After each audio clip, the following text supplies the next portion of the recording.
हे दोस्तों, फर्जी खबर के 14वें एपिसोड में आपका स्वागत है। कल्कि के मेकर्स ने 2 समोसा क्रिटिक्स पर 25 करोड़ का मुकदमा किया है।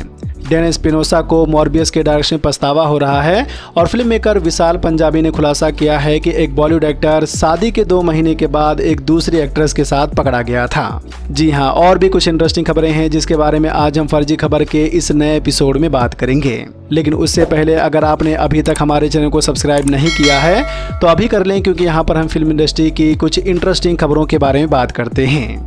सबसे पहले पुष्पा 2 की बात करें तो पुष्पा 2 को लेकर एक खबर वायरल हो रही है कि अल्लू अर्जुन और डायरेक्टर सुकुमार के बीच कुछ अनबन हो गई है और इसलिए अल्लू अर्जुन फिल्म के सेट से चले गए हैं। ये भी कहा जा रहा है कि अल्लू अर्जुन ने अपने बाल भी कटवा लिए हैं और वो छुट्टी मनाने के लिए बाहर चले गए हैं।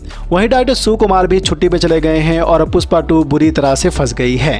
इस पर फिल्म के प्रोड्यूसर बनी वासु कहते हैं कि हमें ऐसी अफवाहों पर हंसी आती है क्योंकि लोगों के मन में जो आ रहा है वो लिख रहे हैं। अल्लू अर्जुन के बारे में बनी वासु कहते हैं कि अल्लू अर्जुन का 15 दिन का शूट और बाकी है, जो कि आने वाले कुछ दिनों में कंप्लीट हो जाएगा। साथ ही हमें फहद फासिल की डेट भी चाहिए ताकि फिल्म को पूरा कर सकें। वैसे अगर सुकुमार पुष्पा 2 के लिए अल्लू अर्जुन से 6 महीने और मांगे तो अल्लू अर्जुन को कोई दिक्कत नहीं होगी, क्योंकि दोनों का रिश्ता ही ऐसा है। तो भाई, अल्लू अर्जुन और सुकुमार के बीच कुछ भी नहीं हुआ है और आने वाले कुछ दिनों में वो पुष्पा 2 को कंप्लीट करेंगे। तो अभी के लिए पुष्पा 2 अपनी रिलीज डेट यानी कि 6 दिसंबर को ही रिलीज होगी। लेकिन फिर भी खबर आई है तो देखना होगा कि आगे क्या होता है। कैसे कैसे लोग रहते हैं यार यहाँ पर। चलो तुमको पागल कुत्ते का गाड़ी उठा के ले जाएगा, बता रहे हैं हम। अब ये खबर सुनकर आपको शौक लगेगा कि कल्कि के मेकर्स ने 2 समोसा क्रिटिक्स पर 25 करोड़ का मुकदमा किया है। मैं नाम नहीं लूंगा, लेकिन ये दोनों समोसे काफी फेमस हैं जिन्हें हर कोई जानता है। वैसे इनमें से एक को अभी कुछ दिनों पहले विद्युत जामवाल ने बेनकाब किया था। यही वो दोनों हैं जिन्होंने कहा था कि जवान की हाइप नहीं दिख रही है। तो जब से कल्कि फिल्म रिलीज हुई है, दोनों कल्कि के कलेक्शन को फेक बता रहे हैं और कह रहे हैं कि कल्कि ने उतना कलेक्शन नहीं किया है जितना इसके मेकर्स बता रहे हैं। इसके अलावा भी उन्होंने कल्कि को लेकर काफी सारे ट्वीट किए थे। तो कल्कि के कलेक्शन को गलत बताने की वजह से कल्कि के मेकर्स ने इन 2 समोसा क्रिटिक्स को नोटिस भेजा है और कहा है कि अगर हमने कल्कि कलेक्शन को गलत बताया है तो आप साबित करें कि आपने जो कलेक्शन बताया है वो कहां से सही है। दोनों को एक डेट दी गई है और अगर ये दोनों उस डेट तक अपना दावा साबित नहीं कर पाते हैं तो इन दोनों को काफी भारी पड़ेगा। वैसे अगर ये दोनों अपना दावा साबित नहीं कर पाते हैं तो क्या आपको लगता है कि ये दोनों 25 करोड़ दे पाएंगे? मुझे नहीं लगता है, क्योंकि जिसकी जिंदगी समोसे पर चल रही हो वो 25 करोड़ कहां से देगा। तो 25 करोड़ तो नहीं दे पाएंगे। बाकी देखना होगा कि फिल्म मेकर और इन 2 समोसा क्रिटिक्स के बीच आगे क्या होता है। जो भी होगा हम आपको आगे फर्जी खबर में बताते रहेंगे। वेडिंग फिल्म मेकर विशाल पंजाबी ने एक यूट्यूब चैनल से बात करते हुए खुलासा किया, एक बॉलीवुड एक्टर शादी के 2 महीने के बाद अपनी वाइफ के सामने दूसरी एक्ट्रेस के साथ पकड़ा गया था। जब विशाल पंजाबी से पूछा गया कि क्या आपने ऐसी शादी की भी वीडियो बनाई है जिसका बाद में डिवोर्स हो गया हो, विशाल पंजाबी ने नाम तो नहीं लिया, लेकिन उन्होंने कहा कि ऐसा एक बॉलीवुड कपल के साथ हुआ है। शादी के 2 महीने के बाद ही वो एक्टर अपनी वाइफ के साथ चीट करने लगा था। उसकी वाइफ ने उसे एक एक्ट्रेस के साथ वैन में बिना कपड़ों के पकड़ लिया था, जिसके बाद उसने अपनी वेडिंग वीडियो बनाने से मना कर दिया। वैसे फिल्म इंडस्ट्री में ऐसा होते रहता है। विशाल पंजाबी की बात करें तो इन्होंने ही विराट, अनुष्का, रणवीर, दीपिका और कियारा सिद्धार्थ की वेडिंग शूट की थी। इसके अलावा वो रेड चिल्ली के साथ काफी टाइम से काम कर रहे हैं। अब उस एक्टर का क्या नाम है जिसे उसकी वाइफ ने रंगे हाथ पकड़ लिया था, तो उस बारे में मेरे पास कोई जानकारी नहीं है। लेकिन अगर आप जानते हैं तो भाई मैं आप सबसे जरूर जानना चाहूंगा। The wedding film, the groom's crying. I mean, fake tears now. You know, crocodile tears. He's like this, like, "I love you, baby." And he's a Bollywood, like big Bollywood actor. Can't take names. Ranveer wants to see you for a minute. He's waiting at the door. Because he's not allowed to see you. You're not allowed. I love you, baby. He loves you. वेदा खेल खेल में और स्त्री 2 के clash के बारे में लोग पूछ रहे हैं कि भाई आखिर 15 अगस्त को हिंदी बॉक्स ऑफिस पर क्या होगा। अब क्या होगा तो वो तो हमें 15 अगस्त को ही पता चलेगा। लेकिन इस पर जब स्त्री 2 के प्रोड्यूसर ज्योति देशपांडे से पूछा गया तो उन्होंने काफी मजेदार जवाब दिया। ज्योति देशपांडे कहती हैं कि 1 साल में 52 हफ्ते होते हैं। हम श्रद्धा के दिनों में, रमजान में या IPL में या तब अपनी फिल्में नहीं ला पाते हैं जब कोई खान अपनी फिल्मों को रिलीज करते हैं। ऐसे में हमारे पास सिर्फ 20 हफ्ते बचते हैं, तो क्लैश तो होना ही है। बस बचता वही है जो बेस्ट होता है और यही जंगल का नियम है। तो अब कौन बेस्ट होगा तो वो तो हमें 15 अगस्त को ही पता चलेगा। अब जाहिर सी बात है कि जिसका कंटेंट सही होगा वही यहाँ पर बाजी मारेगा।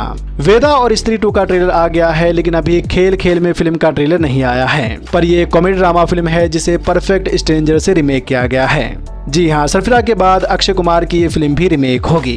इन 3 फिल्मों के हाइप की बात करें तो अभी सिर्फ एक ही फिल्म की हाइप दिख रही है और वो फिल्म है स्त्री 2।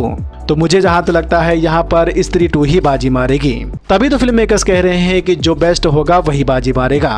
तो देखना दिलचस्प होगा कि 15 अगस्त को हिंदी बॉक्स ऑफिस पर क्या होता है। अब कहीं ऐसा ना हो कि श्रद्धा कपूर की स्त्री 2 वेदा और खेल खेल में फिल्म से ज्यादा ओपनिंग कर ले। भाई अगर ऐसा हुआ तो ये काफी गंभीर बात होगी। वैसे आप इस बारे में क्या कहना चाहेंगे, तो मैं आप सबसे जरूर जानना चाहूंगा। क्लैश तो होगा ना, तो survival of the fittest, jungle law. कुछ सालों पहले गोविंदा ने कहा था कि जेम्स कैमरून ने उनसे अवतार फिल्म के लिए बात की थी, लेकिन उन्होंने जेम्स कैमरून को मना कर दिया था। गोविंदा ने ये कहते हुए अवतार फिल्म को मना किया था कि वो 410 दिनों तक अपनी बॉडी को कलर नहीं कर सकते, लेकिन उन्होंने ये भी कहा था कि ये फिल्म सबसे बड़ी हिट होगी। और जैसा कि आप सब जानते हैं कि ये फिल्म सुपरहिट हो गई थी और दुनिया भर में सबसे ज्यादा कमाई की थी। हॉलीवुड की ऑफर मिली थी बड़ी फिल्म की हीरो बनने की, उसको भी ना कर दिया था।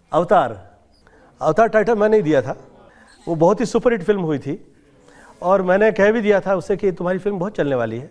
वैसे तो इस बयान को लेकर गोविंदा का काफी मजाक बनाया गया था, लेकिन दूसरी तरफ लोग ये भी सोच रहे थे कि आखिर गोविंदा ने ऐसा क्यों कहा, क्योंकि हम सब जानते हैं कि गोविंदा को अवतार फिल्म नहीं ऑफर हुई थी।